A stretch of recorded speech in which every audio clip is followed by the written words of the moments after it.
If you want to have music for podcasts, more than likely you will be working with virtual instruments and composing within your DAW. That's your computer. In this video, I want to have a look at my keyboard controller, which is M-Audio Hammer 88. Hi, it's Mike from Casefile and Casefile Presents. On this channel, I'm releasing videos on podcasting and audio production, so if you enjoy this kind of content, you can hit subscribe and notification buttons. To be able to make music within your DAW, you will need a Midi controller, and more than likely that will be a keyboard controller. Of course, you can make music with keyboard and mouse, normal keyboard, but we won't talk about it in this video. And also, I will not go into Midi pads, the ones that you can make beats with. I want to focus on Midi keyboard controllers and my current one, which is M-Audio Hammer 88. I started playing keys when I was a kid. I was then put into classical piano education, and that was extra school on top of my normal schooling. And that was 4 years from ages like 10 to 14, 15 or something like that. After that, I done another music course, this time for electric guitar. But, when you think about piano, and when I think about piano, I feel it's the fundamental element of making music still. And in my opinion, if you know how to play a bit of piano, you can write pretty much anything you want. And hence why Midi keyboard controllers are so popular. The first keyboard controller I've ever had was a Roland 37 PCR 300. They are now discontinued. Then when I started writing for Casefile, I got myself M-Audio Oxygen 61. And I also have one of these, which is Korg Nano keys. And it's more for decoration purposes. I never use it unless I'm traveling and suddenly I need to write something, but that almost never happens. But anyway, the problem with these keyboard controllers, the problem that I have with them is they feel quite plasticky. There is no weight behind the keys. The keys are smaller than on a real piano, and it just feels inauthentic when you play on them. Like, it feels very light. Of course, you can still make music with them, like I've done in the past, but I was looking for something more substantial, something that would give me that feel of a normal grand piano. That's how I've discovered M-Audio Hammer 88. Now, what is the Hammer? The Hammer is a keyboard controller, Midi keyboard controller, with 88 fully weighted hammer action keys, velocity sensitive, fully sized. So when you play on it, it feels like a real grand piano. The Hammer doesn't have any bells and whistles, there's no pads, there's no extra faders, anything like that. It has one master volume fader, it has two wheels, one for pitch, one mod wheel, and two buttons, which is octave up and octave down. That's it. The Hammer comes with a music rest, and it's really heavy. It's 38.5 pounds, which is nearly 20 kilos. At the back, you can find a USB connection, you can find output for MIDI, as well as 3 inputs for pedals, and that's for soft, expression, and sustain. The pedals are not included. There is also an input for power adapter, but the keyboard itself is USB powered, so you don't really need any extra power as long as the keyboard sits next to your computer. I have it on a stand, keyboard stand, that's not included, and I also got a seat, piano seat for it, not included, is the one that I'm sitting on right now. I keep it next to my iMac and connect it to it via USB, and when it's connected, it lights up with a red LEDs, which is really nice. You don't need any drivers for it, at least I didn't, and it works straight out of the box. Also, on the website, it says that you can sort of use keyboard zones for layering and can assign the buttons to whatever option you want. I never do that. I use it with Omnisphere and other Spectrasonics virtual instruments, as well as some virtual instruments I got from Spitfire.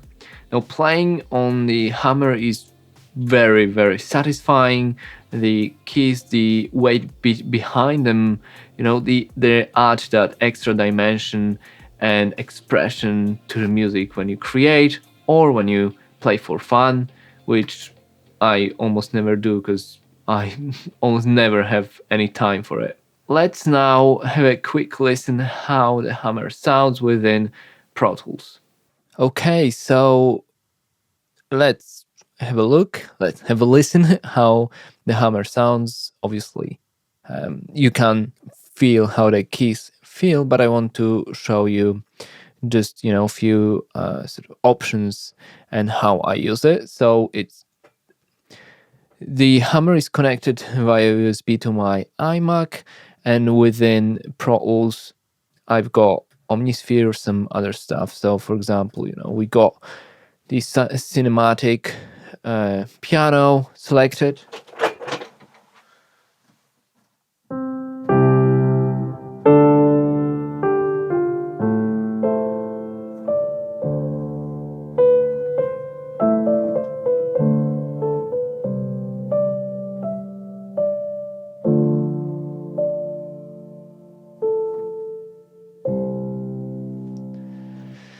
And okay, yeah, piano, that's cool, but I can do any sort of stuff here. So we got, let's say, some bass guitar. It's fingered bass guitar,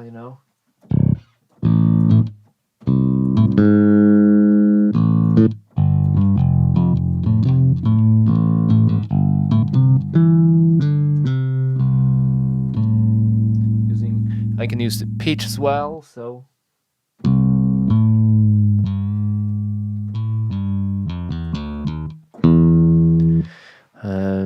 We can have acoustic guitar, we can have overdriven lead, like something like.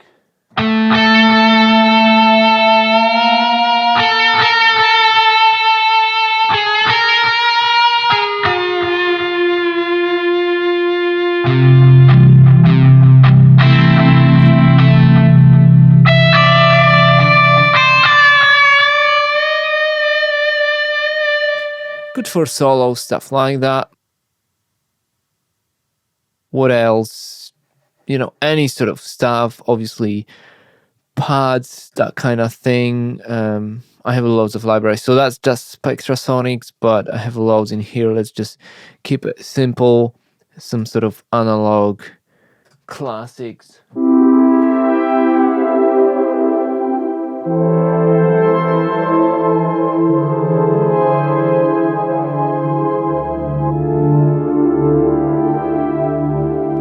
Things like that, pads. So that's what Spectrasonics is known for. We got rhythms as well.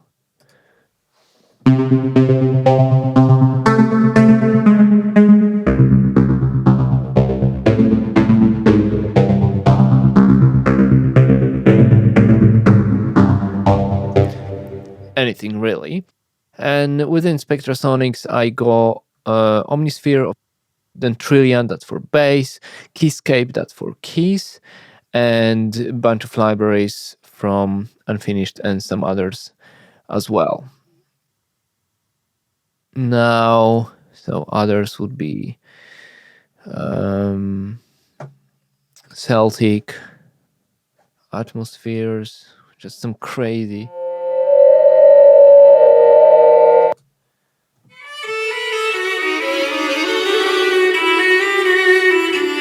Crazy stuff like that. And then below, what sometimes I use is Spitfire. And from Spitfire, I've got the Albion 1. And that's just for simple orchestration. So here we got brass. Not playing at the moment. Which is, because it's brass low, hence why it wasn't playing, but let's switch it to strings. And within that, we have, of course, long,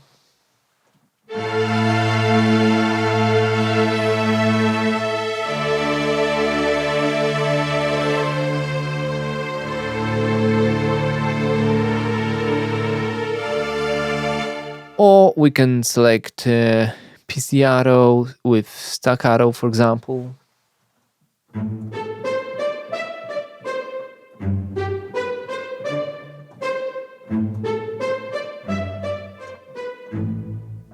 So, woods as well. Loads and loads of options.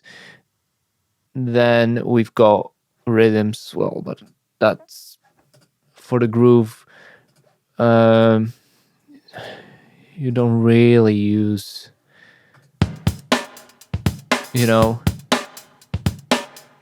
So let's say we got groove going here, and let's get keyscape, some sort of electric pianos maybe, funky.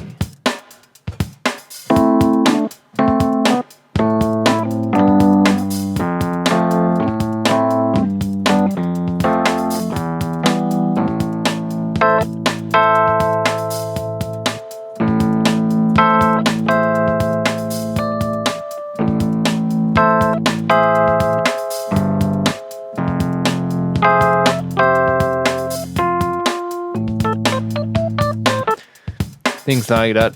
Okay, let's just stop that. So, yeah, that's pretty much how I work with the Hammer 88.